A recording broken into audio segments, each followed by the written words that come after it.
If you watched my last video blog on unforgiveness, you'll begin to realize that it's actually a curse that keeps us from the joy that God desires for us. But how does unforgiveness begin? How does it actually start? Well, really it begins with an offense. I don't know if you, like me, I've been offended many times, but an offense is when something that we value has been devalued in some form. And we would often begin to have these thoughts, or even we might begin to say, how dare they say that? Or how dare they look at me that way? Or how dare they behave that way? Do they not understand what it's doing to me? And all of a sudden, there are these feelings of anger or feelings of frustration or bitterness that begin to materialize. Now, an offense in itself is not necessarily sin. It's just simply a recognition that something has devalued my sense of value. But it's what you do with it. And if you begin to justify that feeling of offense, I know none of us ever do that, but imagine you start justifying the hurt that you have, or justifying the fact that you have the right to feel this towards what has happened to you. That justification leads to something called self-righteousness. In other words, we begin to say that the only way you can see what is right or wrong is through my own eyes. At that point, we create something called a judgment.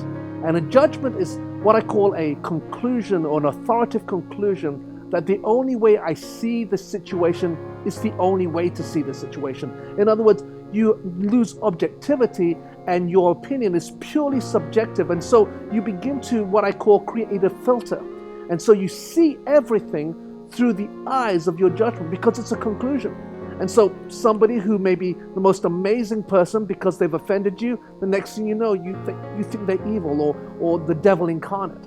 And so all of a sudden, every time you see them, you start thinking negative towards them. You start feeling this sense of anger or resentment. And that begins to show you that you have what we call bitterness beginning to materialize in your heart. I remember a number of years ago in the place where I was working back in England, I had a colleague who simply, I felt, was refusing to help me with my projects.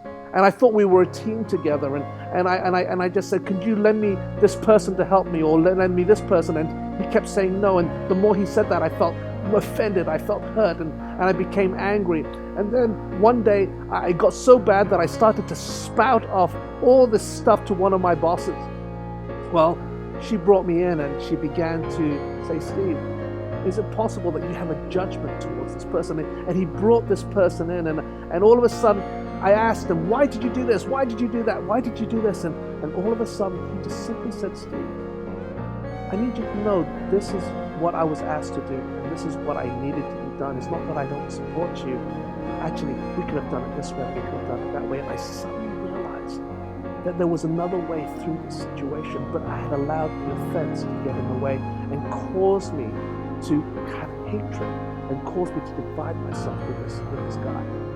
And so when I forgave him, we soon became best of friends, and soon it was like nothing ever happened, simply because we dealt with the offense.